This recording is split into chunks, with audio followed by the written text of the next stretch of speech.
Vamos meditar na palavra de Deus? Gostaria que você abrisse a sua Bíblia comigo. Nós de manhã lemos João 3,16. Hoje à noite nós vamos ler 1 João 3,16. Então você vai para o final da Bíblia, tá? Ou para o final do seu aplicativo, você sobe assim todos os livros, tá? E você vai encontrar aí, antes de Apocalipse, as 3 cartas de João. Você vai abrir a primeira carta e nós vamos ler o versículo de número 16. Antes de ler, deixa eu lembrar você o que nós conversamos de manhã. Nós citamos aqui, nem precisou ler, né? Nós citamos aqui João 3,16, que diz que Deus amou o mundo de tal maneira que deu o seu Filho unigênito, para que todo aquele que nele crê não pereça, mas tenha a vida eterna.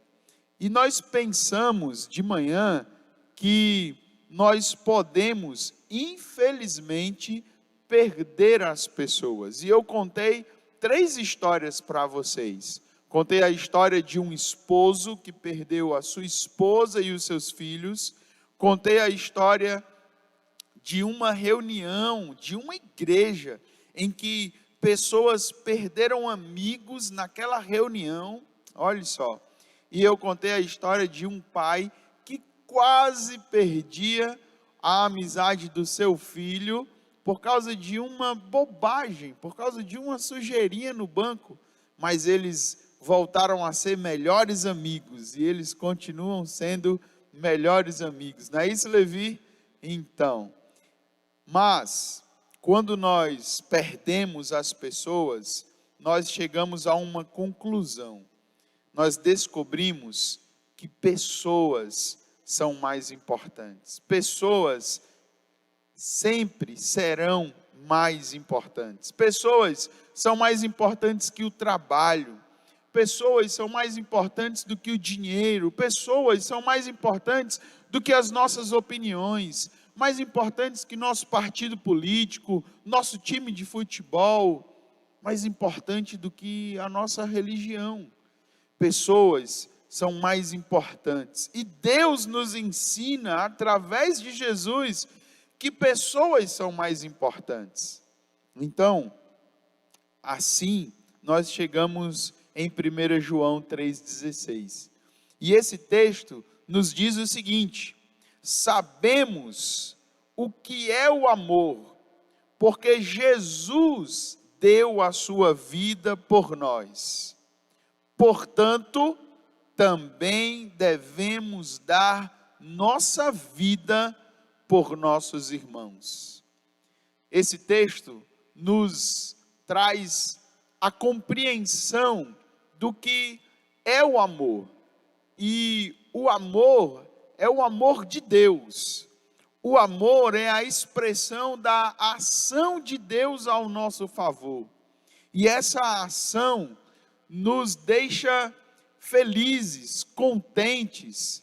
Como foi bom hoje de manhã pensarmos que Deus nos ama, que Deus nos conhece. Eu tive a alegria de receber vários comentários no WhatsApp, pessoas da nossa igreja dizendo: eu tinha meio que esquecido que era amado e amada por Deus, mas agora eu estou tão feliz com essa verdade. E inclusive, Jéssica, muitos disseram que passaram o dia com a música na cabeça aqui, ó, passaram o dia cantando, Ele me ama, Ele me ama. Lá em casa mesmo foi uma cantoria só o dia inteiro. E é muito bom ter essa verdade no coração, saber que somos amados por Deus.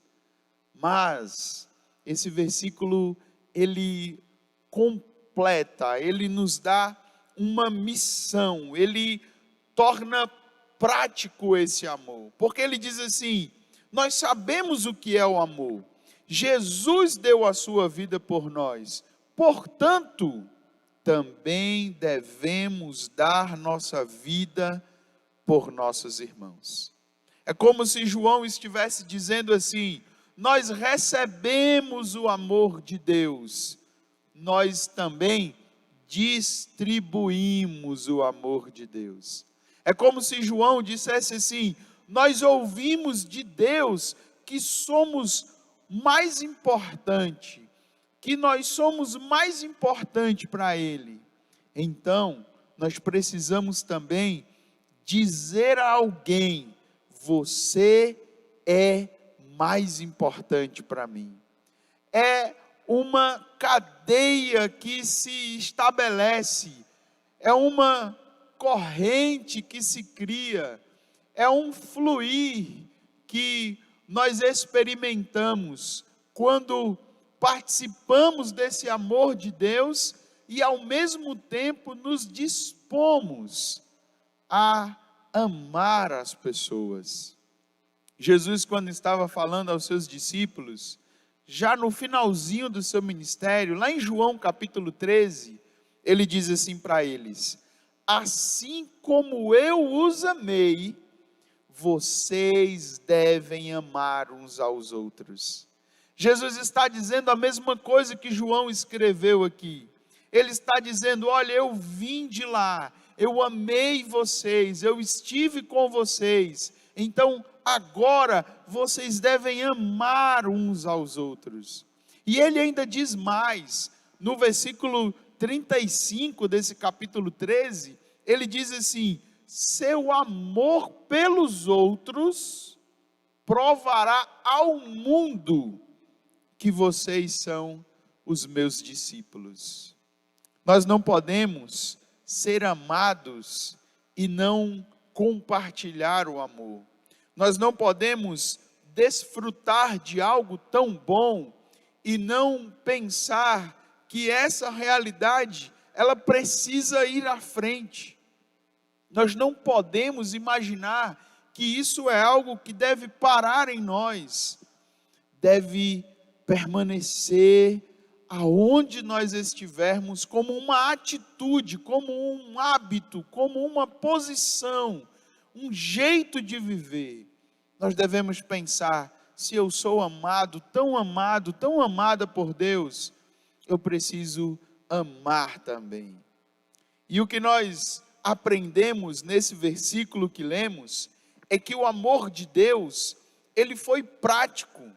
João disse: nós sabemos o que é o amor, não porque nós lemos uma história, não porque alguém ensinou um conceito filosófico, não porque nós vimos um discurso escrito. Nós não sabemos o que é o amor por causa disso. Nós sabemos o que é o amor porque Jesus deu a sua vida por nós. Houve uma atitude, houve uma ação ao nosso favor. E essa ação foi o que nos fez descobrir esse amor. Bom, se o amor de Deus foi prático, agora nós precisamos nos perguntar: como nós mostraremos de forma prática o nosso amor pelas pessoas? Como nós diremos a elas, não apenas com palavras e discursos, como nós mostraremos esse amor? E parece que João já estava prevendo essa possível atitude nossa, de ficar apenas no discurso, que ele, no versículo 18, nós lemos o 16, no versículo 18 ele já diz assim: filhinhos, não nos limitemos a dizer que amamos uns aos outros, demonstremos a verdade por meio de nossas ações. E parece que dizer eu te amo é algo, digamos assim, fácil de se fazer. É fácil. Existem até alguns casais, e eu não sei se eu vou alcançar você, se for, me perdoe, que com pouco tempo que se envolvem, que se apaixonam, que estão ali, quem sabe de um dia para o outro, 2, 3 dias, eles já dizem assim: olhe, eu te amo. E essa fala, não é que ela não seja verdadeira, mas ela vai ser provada com as nossas ações. Precisa ser prático. E essas histórias que eu contei para você de manhã, uma delas mexeu mais comigo. A história de um esposo que perdeu a sua família. Eu voltei para casa muito pensativo sobre isso mexeu mesmo, e eu fiquei pensando que eu precisava fazer de tudo para não chegar naquela situação. Eu precisava ver a minha esposa e os meus filhos de um jeito diferente, porque enquanto acompanhava esse casamento, eu descobri que ele se destruiu lá no início por coisas muito pequenas. E quem é casado aqui sabe, e quem não é casado e está prestes a casar vai logo descobrir, que no casamento, se nós não cuidamos de coisas pequenas, elas vão ficando grandes, elas vão se acumulando, e daqui a pouco, o que era um detalhe, virou uma questão de vida ou morte. Ou isso acontece, ou então... E aí, depois que eu passei por essa experiência, que eu fiquei tão pensativo, eu tive um momento com a minha família, que nós precisamos fazer umas compras. De repente, o shopping abriu, foram alguns dias, e a gente teve que aproveitar para ir lá, comprar alguns itens que faltavam, e foi um dia muito corrido, e eu fiquei um pouco cansado, e os irmãos devem estar dizendo, rapaz, pastor se cansa fácil, viu? E começou a demorar, e eu deixei a minha esposa no caixa para fazer o pagamento, viu, Jéssica? E ela estava demorando, e eu já comecei a ficar agoniado, sabe, ali, daquele jeito. Quando eu encostei para decidir logo o negócio e dizer assim, vamos embora, minha filha, está demorando aí, por quê? Aí eu descobri que o rapaz do caixa, Eduardo, tinha conseguido vender para ela uma garantia estendida. Por isso que estava demorando. Vocês sabem o que é isso, né? Não, senhora, olha aqui, a senhora vai precisar disso aqui, compra isso aqui e tal. Quando eu descobri que ela tinha comprado essa garantia, eu fiquei muito bravo com ela. Você comprou essa garantia? Para que isso não precisava? E ela ficou logo assustada, e agora o que eu faço? Desmancho, não, vamos embora.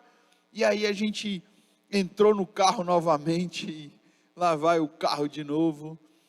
E enquanto a gente estava indo para casa, eu pensei assim, rapaz, será que eu vou perder minha esposa por causa de R$10? Era R$10 a garantia estendida. Homem, eu não vou fazer isso não. Cheguei para ela, olhei nos olhos dela, quando chegamos em casa, e disse, minha esposa, Cristiane, como Letícia gosta que eu diga, irmã Cristiane. Olhei nos olhos dela, só nós dois, e disse, irmã Cristiane, você é mais importante do que R$10.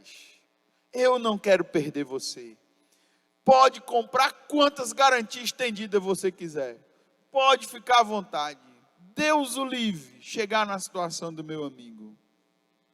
Depois disso, a gente aprendeu um pouco lá em casa o jogo do você é mais importante. Um joguinho simples, bobo, sabe? Que a gente pode praticar com os nossos filhos, com o nosso esposo, com a nossa esposa. E nós vamos brincando disso. Eu gostaria até de sugerir que você, em casa, quem sabe agora, você possa ir, se você está junto, em família, olhar para a pessoa que está aí do seu lado, que você ama tanto, e poder dizer assim, você é mais importante que... O que você diria? Eu acho que o Cleito diria assim, você é mais importante que as minhas pedaleiras. Eu acho que o Eduardo diria assim, você é mais importante do que os meus softwares, do que os meus programas. e por aí vai. Talvez você diga assim: você é mais importante do que o meu trabalho. Talvez você olhe para alguém e diga: você é mais importante do que a casa limpa. Opa, mexi com gente aí que diz assim: essa casa tem que estar limpa, porque não, as pessoas são mais importantes. Talvez você diga assim: você é mais importante que os meus diplomas, do que o meu mestrado, do que o meu doutorado. Eu não vou perder você por causa de um doutorado, por causa de uma pós. Talvez nessa brincadeira você diga assim: você é mais importante que a minha pescaria. Desculpa aí, irmãos, desculpa aí, tá? Talvez você diga assim: você é mais importante do que qualquer outra coisa. Quando nós brincamos desse joguinho, pessoas são mais importantes, nós descobrimos que isso exige um pouco de nós. Exige de nós tempo, exige de nós atenção, exige de nós cuidado, exige de nós respeito, exige de nós serviço. Pensar e viver assim, viver num mundo de Deus em que pessoas são mais importantes, dá a nós a oportunidade de experimentar cada uma dessas ações. Mas eu queria dizer a você, queridos, que Jesus é o nosso maior exemplo.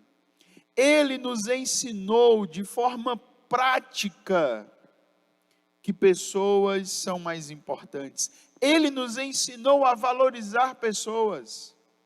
Eu queria que você, durante essa semana, pudesse ter a experiência de ler os evangelhos. E lá você vai encontrar Jesus gastando tempo com as pessoas. Eu posso citar aqui, por exemplo, a mulher samaritana, em João capítulo 4. Era meio-dia, Jesus estava com fome, cansado de uma viagem, mas ele gasta tempo com ela, ele conversa, ele está disposto a valorizar aquela mulher. Nós vemos também, lendo os evangelhos, histórias em que Jesus dá atenção, e eu posso citar para você, por exemplo, falei de manhã, no cego Bartimeu. É fantástica essa história, ao perceber que Jesus está andando com uma multidão, entrando numa cidade, e tem um cego, um esmoléu, clamando: Jesus, filho de Davi, tem misericórdia de mim. Mas ele está com uma multidão, ele poderia pensar assim: esse é mais um, eu vou só passar. Mas não, ele para a multidão. Você vai ler isso em Marcos 10. Ele para todo mundo e manda os seus discípulos irem buscar aquele cego. Isso é dar atenção. Jesus nos ensina que nós podemos cuidar. E como é bom ver Jesus cuidando, por exemplo, de Zaqueu, um outro personagem aí, talvez bem famoso, lá de Lucas 19, quando ele vai até a casa de Zaqueu, quando ele escuta Zaqueu e ele cuida dele, sem contar tantas e tantas outros personagens em que Jesus mostrou respeito, em que Jesus serviu, porque pessoas eram mais importantes. Lá em João capítulo 13, um pouco antes de ser preso, condenado, crucificado, Jesus junta os seus discípulos lá na última ceia. Ele tira as suas vestes, ele cinge-se com uma toalha como um escravo, e ele lava os pés dos seus discípulos. E ali, a cada vez que ele está lavando os pés dele, ele está dizendo: você é importante. Queridos, viver isso em nossa família é essencial.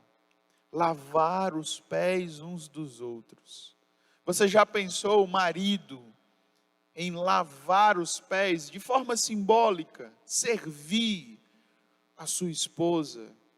Você já pensou, esposa, e eu sei que vocês já fazem muito, você servir ao seu marido, servir aos filhos, filhos servindo aos pais.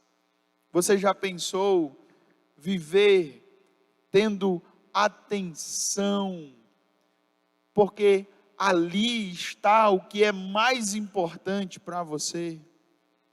Queridos, já para encerrar a nossa reflexão, eu queria dizer a você que viver pensando que pessoas são mais importantes ajusta o nosso tesouro. Eu tenho certeza que se eu lhe perguntar quem é o seu maior tesouro, quem é ou o que é aquilo que é mais valioso para você, eu tenho certeza que você vai dizer: o meu maior tesouro é a minha família, é o meu esposo, são os meus filhos, são os meus irmãos, são os meus pais, isso é o meu maior tesouro. Mas e se eu perguntar assim: com o que você se dedica mais na sua vida? Talvez você reflita e pense: bom, esse é o meu maior tesouro, mas eu estou gastando mais tempo aqui, eu estou dando mais atenção aqui, eu estou investindo a minha vida mais aqui. Se isso está acontecendo, pensar que pessoas são mais importantes vai ajustar o seu tesouro. Você não vai deixar de se dedicar às coisas deste mundo. Você não precisa parar de trabalhar, você não precisa parar de ter lazer, você não precisa, não, você só precisa agora cuidar e viver. E quando for preciso decidir, você vai lembrar que pessoas são mais importantes. Jesus nos ensinou isso no Sermão do Monte, lá em Mateus capítulo 5, quando ele disse assim: não ajunteis para vós, Mateus capítulo 6, não ajunteis para vós tesouros na terra. Aqui tem a traça, tem a ferrugem, tem um ladrão. Esses tesouros, eles são corruptíveis, temporários, superficiais. Ajunteis para vós tesouros no céu. Você já pensou o que você vai levar para o céu? Eu queria dizer para você que são pessoas, que são os seus amigos, os seus filhos, a sua esposa, o seu marido, os seus pais.